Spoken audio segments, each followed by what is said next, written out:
Here we are poolside at the lovely, beautiful Huntington Shores Motel. In the world cheap.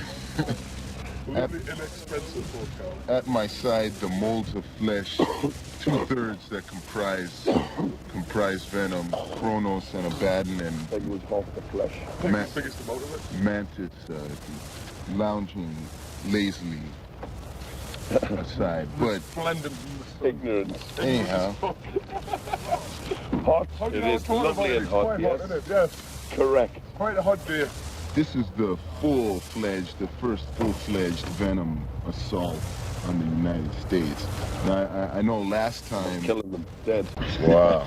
To be And so Concise. there was a show in New York. And Is that what you call Staten it? Island. The Rotten Apple. There was 2 shows in Staten Island and a show at Lamore's in Brooklyn, which is a shithole anyway. And So we managed to blow up the Lamore's show, but by the time it came around to have a look at the gig in Staten Island, it was already on, so we had to go ahead and do it. all right. Well, now I've always wondered what is the Venom idea of a perfect society? Society. Yeah, like if you could, we know things are pretty lame now, and if you guys could, what would you want to, the perfect society, utopia, as you can see on the little Matrix all the time. I came prepared, man. Hey, you got it sussed. No, we're not doing it. No, we're not having anybody that asks questions we can't answer. That's not it. Okay. Perfect society. How about girls? Oh, yes, please, yes. Okay. Yes. There's got to be some girls. There'll be a lot. It's got to be at least 5 each. So you can choose. They'll flow. The Palladium will be nice and hip Oh, good. and Oh, good. overflowing. Overflow. Now most of the lyrics in Venom tunes have this overwhelming imagery that you don't find in other songs. Yeah. And I just want to know who's mainly responsible for that, because I mean it's okay, Kronos, you're on the spot. Hold up, put the lights on. Were you raised on Shakespeare or Milton or Raw steaks. Basically, I think it's a point of going at the thing from a storyline point of view, looking at each set of lyrics, like you'll want to read them again and again. It's not like it's rock and roll band where you pick up something, you pick up the Baby, lyrics. love you, baby, yeah, baby, you love you, rock and roll all night, let's dance until the morning comes up. But still the way I look at it, within this heavy metal circle, there's bands, that bring up, the war and destruction thing over and over, and it gets redundant. But you guys have a certain knack for making it, sound different every time. The lyrics are genuine interest within the whole band. We all sort of get into the sort of the stories, or the old stories of the arts and that. Yeah. And they're excellent stories. We're also very, we're 3 separate people, but we're very strong. We're very critical. So if somebody comes in with a set of lyrics and it isn't up to scratch of the last set, or if it isn't better, we simply piss ourselves laughing and make him feel like a fucking fool. So he goes home and does it again, and after a while it comes, so you come up with the best stuff straight away. So everything's got to be 100% agreement. 110%. All right. It's got to be right on the ball. Why has Venom endured so long? Why have you just avoided the commercial onslaught like a lot of other bands have? They're out 3 years, on the underground scene. Perfect example. I don't want to bring up any names. We do, really. Yeah, okay, that's what I was thinking about. And their latest offering is pretty much Frisbee material. Shit. And how do you guys feel about that? That's what they're doing. They tried to go out and be a band and they didn't succeed, so now they're going to do whatever they're doing now, and they're either going to succeed or not succeed. But they might as well get on with it. We went to see them years ago in Newcastle when they were gigging around the clubs. They're a great band to see, but then you saw them again the next time. They're doing the same stuff, same order, same dancing about, same shit, nothing new, nothing changed, nothing bigger. what the fuck, you know, people just stop going to see them. You see them once, you see them 100 times. Now they've changed their image, and they're going for some American thing, which is great. It's only band, all they're doing is jumping on somebody else's fucking bandwagon, you know. Wasp did it, Crew did it, they jumped on a bandwagon. Do you think that had to do with their long stay here in the States? Probably, yeah, maybe. They went for citizenship to stay in the States, and I think their fucking brains are twisted. Yeah. You know, like the States is a very influential place, man, if you learn, and they came over here looking for ideas, so of course they changed, and all of a sudden they look, you know, they seem to be doing everything that's like really American, you know. We came over with an idea to make America accept what Venom were doing, not so we could come over and see what America wanted and then do it. We came over here with the Venom concept, which we've always done, and have America accept that or not accept it, whatever. If we get 20 people to a gig a night, that means there's only 20 people will accept that thing. That's no problem. It's what we'll always do. There's been a few shows in the States now where I've had to drop a pyro show because of the fire marshals and the kids. You know, the kids are just so crazy. The venues, the fire marshals were just saying there's no way there's any pyros going down.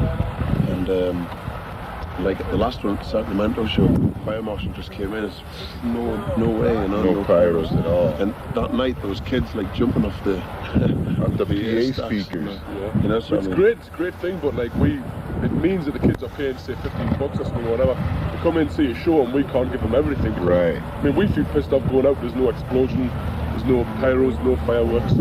But it's, you know. Did you get the kids? But Did you get the pyro show cleared for the Palladium? don't think so. No. Man. Too many hassles. Wow. It's too low a ceiling as well. The ceiling's very low. Where have you been allowed to use it? Yeah, about sort of 90% of the gigs so far, I think. Yeah. Odeon, Hammersmith Odeon. Oh yeah, they we did do that. everything. We did everything in Hammersmith. So, That's what we'll say to the States. I mean, all we can say now is we're going to come back in the fall.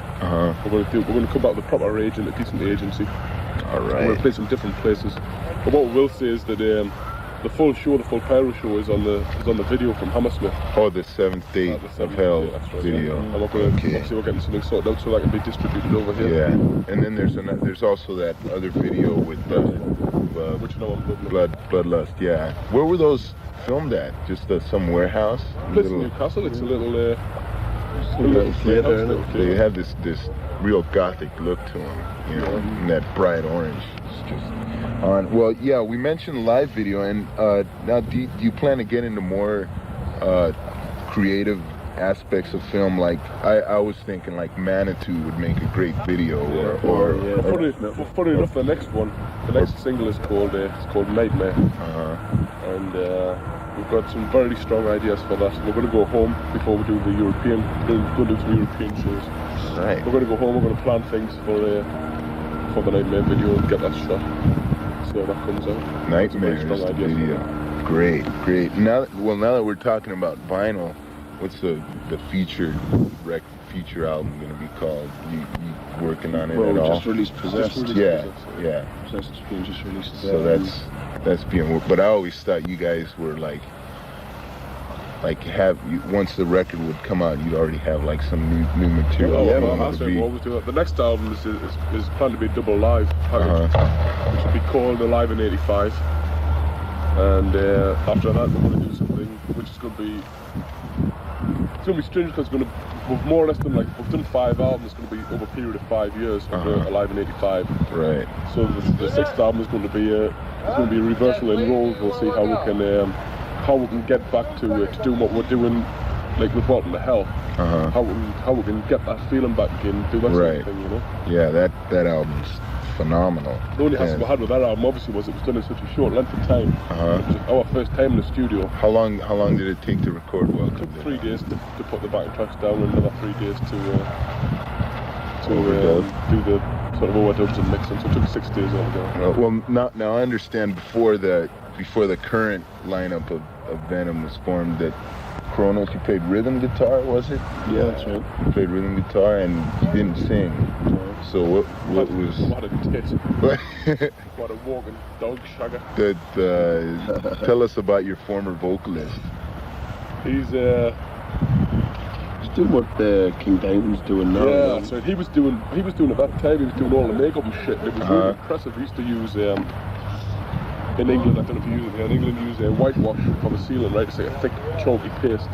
He would cover himself in that and then let it crack and put like blood, smash it. Yeah, put like blood, put blood down the cracks and it really looked bad. Yeah. Well sick and black in the eyes and all this sort of shit. He looked a lot like Alice Cooper. His voice was a bit fucking weak, so. That's what it was. What's that? Well, now that we're on the subject of personalities, I recall seeing a Kerrang pictorial featuring Cronos and Thor. Thor. No. Yes, he was Thor. And his famous wench, Pantera. Oh, yes, is that what you call it? Yeah, well, did you know she used to be called Cherry Bomb? Cherry Bomb? Yeah.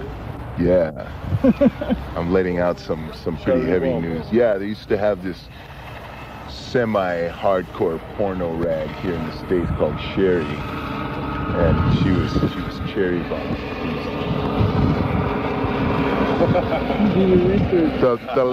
The lambacious one. I can whip out some nice pictures and stuff. Good idea. But all right, now we're gonna talk about I'm really interested in like the long concept type things, like at war with Satan. And another thing I noticed is like Possessed. You would like all the way from the first album, you'd put little bits of lyrics on each album to form, you know, the whole thing. Did you have Possessed, the song planned?